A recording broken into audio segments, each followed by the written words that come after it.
If you're a Total War obsessive, it might seem like there's almost too much war on offer right now.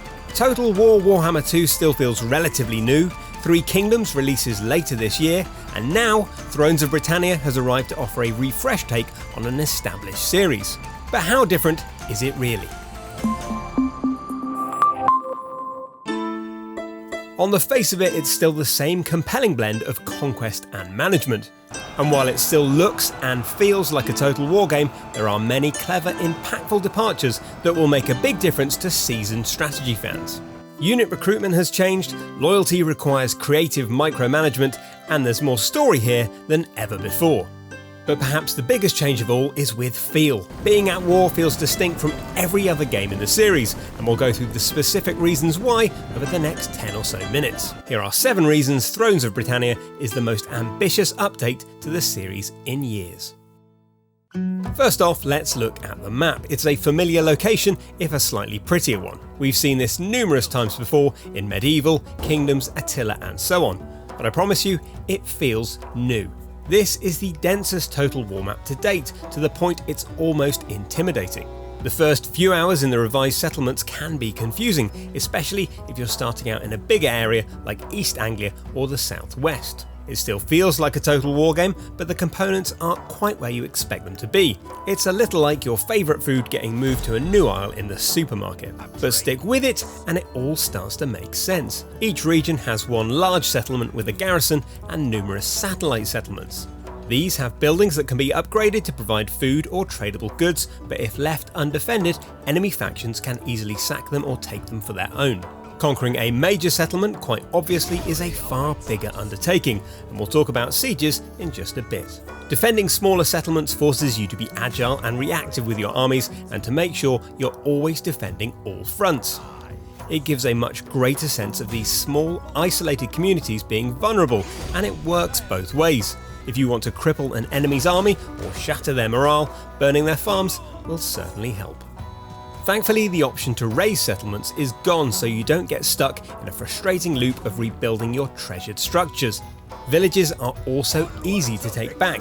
It just adds to the overall instability of an area, which makes your subjects unhappy. And finally, for this section, I found the actual locations easier to comprehend, with greater parity between the campaign and battle maps. Blocking off river crossings, for example, is a great way to force battle on your terms.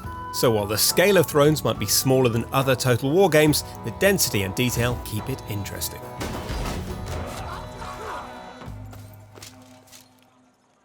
Unit recruitment has also seen a significant overhaul on a number of levels. The biggest change is the removal of military buildings. In previous games, you had to build and upgrade specific structures to have access to certain units, stables for cavalry, practice ranges for archers, and so on. There's none of that here. Instead, unit upgrades come purely via the technology tree, which you research over a series of turns. So if you want elite swordsmen, you have to research the tech first. And it turns out tech trees have changed too, and we'll talk about them after this. The way your forces muster is also different. Instead of recruiting troops from specific buildings, they come from a global pool, so you can muster them from any settlement or encampment. You no longer get a full stack of troops either. Instead, they expand to their maximum size gradually. You can still use them right away, they're just more likely to lose. It's a smart, realistic way of changing how you gather your forces, and it also means that 20-stack armies don't just pop up out of nowhere. A relief to anyone who spent hours repelling endless orcs in Total Warhammer. Finally, for recruitment, units regenerate differently as well. Once depleted, every type of troop has a percentage chance of regenerating. Standard spearmen are easy to replace, so their chance is relatively high. Elite troops, quite understandably, are harder to recruit, so you need to take better care of them.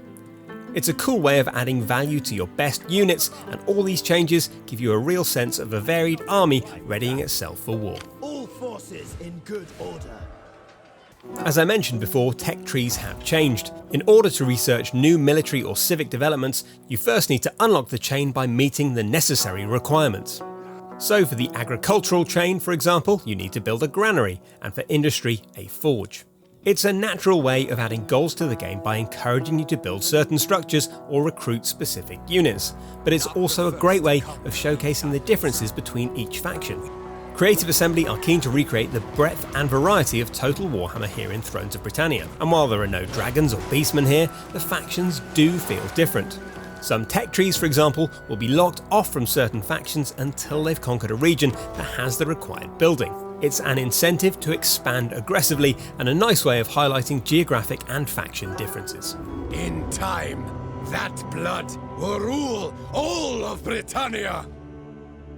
One of the biggest changes and the area that feels most influenced by other strategy games comes from actually taking control of your forces. For the first time in a Total War game, being a king actually feels like it requires a degree of management. You might have won your position through birthright, but you're going to have to work for it. The loyalty of your generals and governors fluctuates constantly, and you have to work smartly to keep them on your side. Like Attila, there are a variety of political actions you can take to secure a character's loyalty, but the system here feels far more nuanced. As well as all the standard stuff like bribery and assassination, you can share your estates with characters. They get grumpy if you hold on to all the land you've acquired, but you also don't want to share so much that you lose influence. And importantly, all of these decisions feel like they have consequences. Buy a character's loyalty with coin, for example, and it can have negative effects later on. The greater degree of control is also reflected in the way you upgrade characters. There are no skill trees this time. Instead, you assign specific followers to people, and these affect their stats, something that feels like a very kingly thing to do. So if one of your generals is less loyal than you'd like, you can send them a priest to remind them how to behave. Or if you're running low on food for your army, adding a forager will help keep your troops fed. It's a really refreshing change that feels vivid and realistic, and it affects far more than just prowess in battle. It also makes for a more characterful experience. You'll learn to hate the disloyal characters and adore the ones you know you can rely on. They feel more like real people, with all the good and bad qualities that come with that. God marches with us! Battles are the area that's changed the least in Thrones. Cavalry acts more realistically with horses that maintain momentum rather than stopping dead, and a solid wall of shields and spears will repel even the most zealous charge. But the most notable change is with siege battles. Gone are the limited zoomed-in sieges of Total Warhammer, replaced by sprawling stepped cities with multiple entry points. The enemy's gates have been destroyed! The streets are wider to allow roomier points of conflict, and the scale feels more epic. They remind me of some of the best fan-made maps for Total Warhammer, and they make for more cinematic, variable and enjoyable sieges. And because of the reduced number of large garrison settlements, a big siege really is an event.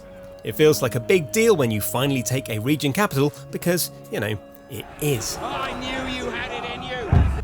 On some deeper level, the whole feel of going to war has changed. In previous Total War games, you could cheerfully scrap with as many factions as you wanted for as long as you all survived, notwithstanding war fatigue from the Age of Charlemagne expansion. But in Thrones of Britannia, the Total War bit has been dialed right back. Occasional war is probably closer to the mark. You really have to think about how you fight. There are loads of factors to consider when you're building an army.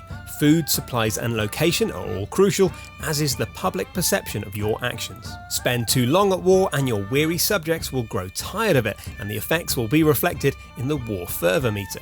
Conversely, if you spend too long consolidating, they'll grow hungry for expansion. You've got to read the room, or the feudal kingdom in this case, and strike when the timing is correct. It sounds hard, but it's actually a lovely way of making conquests more dynamic.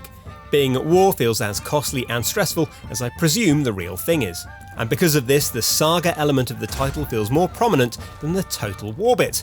We'll look at that next.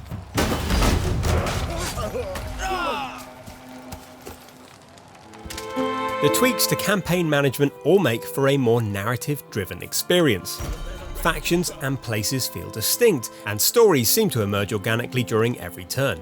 And while there are some specific events that are likely to happen, the best moments are often accidental, like when you send a disloyal general to certain death, or your most unruly province rebels at the most inconvenient time. This is far more than the drapery of context hanging around sporadic battles. Most of the wars I played had purpose and closure. It's occasionally frustrating when your generals and governors keep rinsing you for extra favours, but it also makes for a more memorable campaign, even if you remember it for being horribly betrayed by the people you trusted most.